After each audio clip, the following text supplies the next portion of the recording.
ਜਿੱਥੇ ਇੱਕ ਪਾਸੇ ਪੂਰਾ ਮੁਲਕ ਕਰੋਨਾ ਵਾਇਰਸ ਦੇ ਨਾਲ ਜੂਝ ਰਿਹਾ, ਉੱਥੇ ਦੂਜੇ ਪਾਸੇ ਸਿਆਸੀ ਪਾਰਟੀਆਂ ਸਿਆਸਤ ਕਰਨ ਤੋਂ ਗੁਰੇਜ਼ ਨਹੀਂ ਕਰ ਰਹੀਆਂ। ਲਗਾਤਾਰ ਇੱਕ ਦੂਜੇ ਦੇ ਉੱਤੇ ਇਲਜ਼ਾਮ ਲਗਾਏ ਜਾ ਰਹੇ ਨੇ। ਮਾਮਲਾ ਪੱਕਿਆ ਹੋਇਆ ਟੂਲ ਕਿਟ ਨੂੰ ਲੈ ਕੇ ਬੀਜੇਪੀ ਦੇ ਵੱਲੋਂ ਕਾਂਗਰਸ ਦੇ ਨਿਸ਼ਾਨੇ ਸਾਧੇ ਜਾ ਰਹੇ ਨੇ ਤੇ ਕਾਂਗਰਸ ਦੇ ਵੱਲੋਂ ਬੀਜੇਪੀ ਦੇ ਉੱਤੇ, ਕਿਉਂਕਿ ਬੀਤੇ ਕੱਲ ਹੀ ਦਿੱਲੀ ਦੇ ਵਿੱਚ ਸਪੈਸ਼ਲ ਟੀਮ ਦੇ ਵੱਲੋਂ ਟਵਿੱਟਰ ਦੇ ਭਾਰਤ ਸਥਿਤ ਦਫ਼ਤਰਾਂ ਦੇ ਉੱਤੇ ਛਾਪੇਮਾਰੀ ਕੀਤੀ ਗਈ ਹੈ। ਟੂਲ ਕਿਟ ਨੂੰ ਲੈ ਕੇ ਮਾਮਲਾ ਸੀ ਜਿਸ ਤਹਿਤ ਛਾਪੇਮਾਰੀ ਹੋਈ ਹੈ। ਹਾਲਾਂਕਿ ਕਹਿਣਾ ਇਹ ਹੈ ਕਿ ਸਿਰਫ ਨੋਟਿਸ ਦੇਣ ਦੇ ਲਈ ਛਾਪੇਮਾਰੀ ਹੋਈ ਸੀ, ਪਰ ਮਾਮਲਾ ਪੱਕਿਆ ਹੋਇਆ ਟੂਲ ਕਿਟ ਨੂੰ ਲੈ ਕੇ, ਕਿਉਂਕਿ ਬੀਜੇਪੀ ਕਾਂਗਰਸ ਦੇ ਨਿਸ਼ਾਨੇ ਸਾਧ ਰਹੀ ਹੈ ਤੇ ਕਾਂਗਰਸ ਦੇ ਵੱਲੋਂ ਬੀਜੇਪੀ ਤੇ ਨਿਸ਼ਾਨੇ ਸਾਧੇ ਜਾ ਰਹੇ ਨੇ। ਇਸੇ ਵਿਚਾਲੇ ਬੀਜੇਪੀ ਇਹ ਵੀ ਕਹਿੰਦੀ ਹੋਈ ਨਜ਼ਰ ਆ ਰਹੀ ਹੈ ਕਿ ਜੋ ਕੋਰੋਨਾ ਵਾਇਰਸ ਦਾ ਰੂਪ ਹੈ, ਕਾਂਗਰਸ ਉਸ ਨੂੰ ਭਾਰਤ ਰੂਪ ਤੇ ਮੋਦੀ ਰੂਪ ਬਣਾ ਕੇ ਪੇਸ਼ ਕਰ ਰਹੀ ਹੈ, ਜਿਸ ਨਾਲ ਕਿ ਪੀਐਮ ਮੋਦੀ ਦਾ ਅਕਸ ਖਰਾਬ ਕਰਨ ਦੀ ਕੋਸ਼ਿਸ਼ ਕੀਤੀ ਜਾ ਰਹੀ ਹੈ।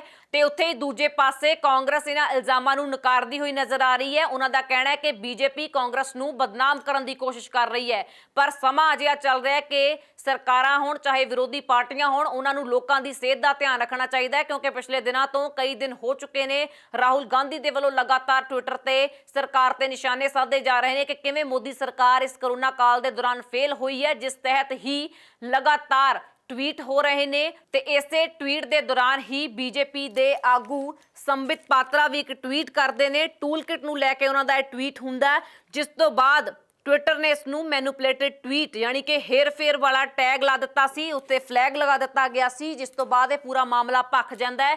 ਬੀਜੇਪੀ ਇਲਜ਼ਾਮ ਲਗਾ ਰਹੀ ਹੈ ਕਾਂਗਰਸ ਦੇ ਉੱਤੇ ਤੇ ਕਾਂਗਰਸ ਬੀਜੇਪੀ ਤੇ ਨਿਸ਼ਾਨੇ ਸਾਧ ਰਹੀ ਹੈ, ਜਿਸ ਤੋਂ ਬਾਅਦ ਬੀਤੇ ਕੱਲ ਹੀ ਦਿੱਲੀ ਦੇ ਵਿੱਚ ਜੋ ਟਵਿੱਟਰ ਦੇ ਆਫਿਸ ਨੇ ਦਿੱਲੀ ਤੇ ਗੁਰੂਗ੍ਰਾਮ ਦੇ ਵਿੱਚ, ਉੱਥੇ ਛਾਪੇਮਾਰੀ ਹੁੰਦੀ ਹੈ ਤੇ ਇੱਕ ਨੋਟਿਸ ਦੇਣ ਦੇ ਲਈ ਕਿਹਾ ਜਾਂਦਾ ਹੈ ਕਿ ਛਾਪੇਮਾਰੀ ਹੋਈ ਸੀ। ਆਖਰ ਅਜਿਹਾ ਕਿਹੜਾ ਨੋਟਿਸ ਹੁੰਦਾ ਜਿਹੜਾ ਕਿ ਛਾਪੇਮਾਰੀ ਕਰਕੇ ਦਿੱਤਾ ਜਾਂਦਾ ਹੈ? ਕੋਈ ਵੀ ਨੋਟਿਸ ਹੁੰਦਾ ਉਸ ਨੂੰ ਈਮੇਲ ਦੇ ਜ਼ਰੀਏ ਭੇਜਿਆ ਜਾ ਸਕਦਾ ਜਾਂ ਹੋਰ ਵੀ ਕਈ ਤਰੀਕੇ ਹੁੰਦੇ ਨੇ, ਪਰ ਮਾਮਲਾ ਟੂਲ ਕਿਟ ਨੂੰ ਲੈ ਕੇ ਭਖਿਆ ਹੋਇਆ। ਰਾਹੁਲ ਗਾਂਧੀ ਲਗਾਤਾਰ ਟਵੀਟ ਕਰ ਰਹੇ ਸਨ ਤੇ ਕਾਂਗਰਸ ਇਸ ਤੇ ਇਲਜ਼ਾਮ ਲਗਾਉਂਦੀ ਹੈ ਕਿ ਬੀਜੇਪੀ ਨੂੰ ਡੀਫੇਮ ਕਰਨ ਦੀ ਕੋਸ਼ਿਸ਼ ਕੀਤੀ ਜਾ ਰਹੀ ਹੈ, ਪ੍ਰੀ ਪਲਾਨਡ ਹੈ ਸਭ ਕੁਝ। ਬੀਜੇਪੀ ਨੂੰ ਬਦਨਾਮ ਕਰਨ ਦੀਆਂ ਕੋਸ਼ਿਸ਼ਾਂ ਕਰ ਰਹੀ ਹੈ ਕਾਂਗਰਸ ਸਰਕਾਰ, ਜਿਸ ਤਹਿਤ ਹੀ ਰਾਹੁਲ ਗਾਂਧੀ ਦੇ ਵੱਲੋਂ ਇੱਕ ਤੋਂ ਬਾਅਦ ਇੱਕ ਟਵੀਟ ਕੀਤੇ ਜਾਂਦੇ ਨੇ, ਜਿਸ ਤੋਂ ਬਾਅਦ ਸੰਬਿਤ ਪਾਤਰਾ ਵੀ ਇੱਕ ਟਵੀਟ ਕਰਦੇ ਨੇ ਤੇ ਇਸ ਟਵੀਟ ਨੂੰ ਟਵਿੱਟਰ ਦੇ ਵੱਲੋਂ ਮੈਨੂਪੂਲੇਟ ਯਾਨੀ ਕਿ ਹੇਰ-ਫੇਰ ਵਾਲਾ ਟਵੀਟ ਲਾ ਕੇ ਟੈਗ ਫਲੈਗ ਲਗਾ ਦਿੱਤਾ ਜਾਂਦਾ, ਉਹਨਾਂ ਦੇ ਟਵੀਟ ਤੇ ਫਲੈਗ ਲਗਾ ਦਿੱਤਾ ਜਾਂਦਾ, ਜਿਸ ਤੋਂ ਬਾਅਦ ਇਹ ਪੂਰਾ ਮਾਮਲਾ ਭਖ ਜਾਂਦਾ। ਤੇ ਕੱਲ ਦਿੱਲੀ ਦੇ ਵਿੱਚ ਟਵਿੱਟਰ ਦੇ ਦਫ਼ਤਰਾਂ ਦੇ ਵਿੱਚ ਛਾਪੇਮਾਰੀ ਹੁੰਦੀ ਹੈ ਤੇ ਨੋਟਿਸ ਦਿੱਤਾ ਜਾਂਦਾ ਉਹਨਾਂ ਨੂੰ ਇੱਕ, ਪਰ ਸਮਾਂ ਅਜਿਹਾ ਚੱਲ ਰਿਹਾ ਹੈ ਕਿ ਅਜਿਹੀ ਬਿਆਨਬਾਜ਼ੀ ਤੋਂ ਉੱਪਰ ਉੱਠ ਕੇ ਸਿਆਸੀ ਪਾਰਟੀਆਂ ਲੋਕਾਂ ਦੀ ਸਿਹਤ ਦਾ ਧਿਆਨ ਰੱਖਣ, ਕਿਉਂਕਿ ਕਰੋਨਾ ਦਾ ਦੌਰ ਚੱਲ ਰਿਹਾ ਹੈ। ਪਰ ਇਸੇ ਵਿਚਾਲੇ ਹੀ ਅਜਿਹੀ ਦੂਸ਼ਣਬਾਜ਼ੀ ਹੋਣਾ ਬੇਹੱਦ ਸ਼ਰਮਨਾਕ ਹੈ, ਕਿਉਂਕਿ ਸਰਕਾਰਾਂ ਨੂੰ ਵੀ ਚਾਹੀਦਾ ਤੇ ਵਿਰੋਧੀ ਪਾਰਟੀਆਂ ਨੂੰ ਵੀ ਚਾਹੀਦਾ ਕਿ ਲੋਕਾਂ ਦੀ ਸਿਹਤ ਦਾ ਧਿਆਨ ਰੱਖਿਆ ਜਾਵੇ। ਟੂਲ ਕਿਟ ਦਾ ਮਾਮਲਾ ਪੂਰਾ ਭਖਿਆ, ਜਿਸ ਨੂੰ ਲੈ ਕੇ ਪਿਛਲੇ ਕਈ ਦਿਨਾਂ ਤੋਂ ਬੀਜੇਪੀ ਦੇ ਵਰਕਰ ਤੇ ਆਗੂ ਪ੍ਰਦਰਸ਼ਨ ਵੀ ਕਰ ਰਹੇ ਨੇ। ਇਲਜ਼ਾਮ ਲਗਾਏ ਜਾ ਰਹੇ ਨੇ ਲਗਾਤਾਰ ਬੀਜੇਪੀ ਦੇ ਵੱਲੋਂ ਕਿ ਕਾਂਗਰਸ ਇਸਤੇਮਾਲ ਕਰ ਰਹੀ ਹੈ ਬੀਜੇਪੀ ਨੂੰ ਬਦਨਾਮ ਕਰਨ ਦੇ ਲਈ। ਬੀਜੇਪੀ ਦੇ ਖਿਲਾਫ ਸਾਜ਼ਿਸ਼ਾਂ ਹੋ ਰਹੀਆਂ ਨੇ ਕਿ ਲੋਕਾਂ ਦੇ ਵਿੱਚ ਬੀਜੇਪੀ ਦਾ ਅਕਸ ਖਰਾਬ ਕੀਤਾ ਜਾ ਸਕੇ। ਉੱਥੇ ਦੂਜੇ ਪਾਸੇ ਕਾਂਗਰਸ ਇਹਨਾਂ ਪੂਰੇ ਇਲਜ਼ਾਮਾਂ ਨੂੰ ਨਕਾਰਦੀ ਹੋਈ ਨਜ਼ਰ ਆ ਰਹੀ ਹੈ। ਉਹ ਇਹ ਕਹਿ ਰਹੇ ਨੇ ਕਿ ਬੀਜੇਪੀ ਕਾਂਗਰਸ ਨੂੰ ਬਦਨਾਮ ਕਰਨ ਦੀ ਕੋਸ਼ਿਸ਼ ਕਰ ਰਹੀ ਹੈ, ਤਾਂ ਦੋਨੇ ਪਾਰਟੀਆਂ ਇੱਕ ਦੂਜੇ ਦੇ ਉੱਤੇ ਦੂਸ਼ਣਬਾਜ਼ੀ ਕਰ ਰਹੀਆਂ ਨੇ। ਜਦ ਕਿ ਸਮਾਂ ਅਜਿਹਾ ਚੱਲ ਰਿਹਾ ਹੈ ਕਿ ਚਾਹੇ ਸਰਕਾਰ ਹੋਵੇ ਤੇ ਚਾਹੇ ਵਿਰੋਧੀ ਪਾਰਟੀਆਂ ਹੋਣ, ਸਭ ਨੂੰ ਸਿਆਸਤ ਤੋਂ ਉੱਪਰ ਉੱਠ ਕੇ ਲੋਕਾਂ ਦੀ ਸਿਹਤ ਦਾ ਧਿਆਨ ਰੱਖਣਾ ਚਾਹੀਦਾ ਹੈ।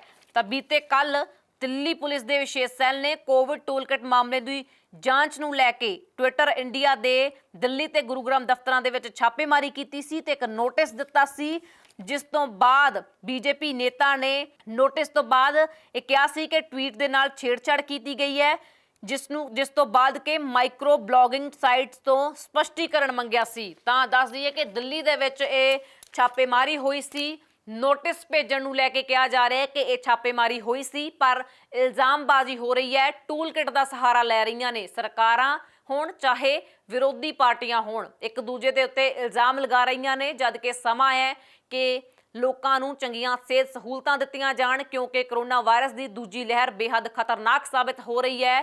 ਲੋਕ ਹਸਪਤਾਲਾਂ ਦੇ ਵਿੱਚ ਇਲਾਜ ਦੇ ਲਈ ਤਰਸ ਰਹੇ ਨੇ, ਜਿਸ ਨੂੰ ਲੈ ਕੇ ਹੀ ਕਈ ਦਿਨਾਂ ਤੋਂ ਰਾਹੁਲ ਗਾਂਧੀ ਟਵੀਟ ਕਰ ਰਹੇ ਸਨ, ਜਿਸ ਤੋਂ ਬਾਅਦ ਸੰਬਿਤ ਪਾਤਰਾ ਵੀ, ਬੀਜੇਪੀ ਦੇ ਨੇਤਾ ਸੰਬਿਤ ਪਾਤਰਾ ਵੀ ਇੱਕ ਟਵੀਟ ਕਰਦੇ ਨੇ ਤੇ ਇਸ ਟਵੀਟ ਨੂੰ ਟਵਿੱਟਰ ਦੇ ਵੱਲੋਂ ਫਲੈਗ ਕਰ ਦਿੱਤਾ ਜਾਂਦਾ ਹੈ। ਟੂਲ ਕਿਟ ਨੂੰ ਲੈ ਕੇ ਉਹਨਾਂ ਦੇ ਵੱਲੋਂ ਇਹ ਟਵੀਟ ਕੀਤਾ ਗਿਆ ਸੀ ਕਿ ਕਹਿ ਰਹੇ ਸਨ, ਉਹ ਇਲਜ਼ਾਮ ਲਗਾ ਰਹੇ ਸਨ ਕਾਂਗਰਸ ਦੇ ਉੱਤੇ ਕਿ ਬੀਜੇਪੀ ਨੂੰ ਡੀਫੇਮ ਕਰਨ ਦੀ ਕੋਸ਼ਿਸ਼ ਕਰ ਰਹੀ ਹੈ ਕਾਂਗਰਸ, ਤੇ ਕਾਂਗਰਸ ਇਹਨਾਂ ਇਲਜ਼ਾਮਾਂ ਨੂੰ ਨਕਾਰ ਰਹੀ ਹੈ ਤੇ ਕਹਿ ਰਹੀ ਹੈ ਕਿ ਬੀਜੇਪੀ ਕਾਂਗਰਸ ਨੂੰ ਬਦਨਾਮ ਕਰਨ ਦੀ ਕੋਸ਼ਿਸ਼ ਕਰ ਰਹੀ ਹੈ। ਤਾਂ ਕੀ ਅਜਿਹੀ ਬਿਆਨਬਾਜ਼ੀ ਕਿੰਨੀ ਕੁ ਸਹੀ ਹੈ? ਵੱਡੇ ਸਵਾਲ ਨੇ ਇਹਨਾਂ ਪਾਰਟੀਆਂ ਦੇ ਉੱਤੇ ਵੀ ਕਿ ਆਖਿਰ ਕਿਉਂ ਇਸ ਸਮੇਂ ਇਹ ਰਾਜਨੀਤਿਕ ਪਾਰਟੀਆਂ ਸਿਆਸਤ ਕਰ ਰਹੀਆਂ ਨੇ, ਕਿਉਂਕਿ ਸਮਾਂ ਅਜਿਹਾ ਨਹੀਂ ਹੈ। ਸਮਾਂ ਰਾਜਨੀਤੀ ਤੋਂ ਉੱਪਰ ਉੱਠ ਕੇ ਲੋਕਾਂ ਨੂੰ ਚੰਗੀਆਂ ਸਿਹਤ ਸਹੂਲਤਾਂ ਦੇਣ ਦਾ ਹੈ, ਨਾ ਕਿ ਅਜਿਹੀ ਦੂਸ਼ਣਬਾਜ਼ੀ ਕਰਨ ਦਾ। ਇੱਕ ਦੂਜੇ ਦੇ ਉੱਤੇ ਇਲਜ਼ਾਮਾਂ ਨੂੰ ਛੱਡ ਕੇ ਸਰਕਾਰ ਨੂੰ ਵੀ ਤੇ ਵਿਰੋਧੀ ਪਾਰਟੀਆਂ ਨੂੰ ਵੀ ਆਪਣੀ ਭੂਮਿਕਾ ਨਿਭਾਉਣੀ ਚਾਹੀਦੀ ਹੈ, ਤਾਂ ਜੋ ਕਿ ਲੋਕ ਚੰਗੀਆਂ ਸਿਹਤ ਸਹੂਲਤਾਂ ਲੈ ਸਕਣ, ਉਹਨਾਂ ਦੀਆਂ ਜਾਨਾਂ ਬਚਾਈਆਂ ਜਾ ਸਕਣ, ਨਾ ਕਿ ਇਹ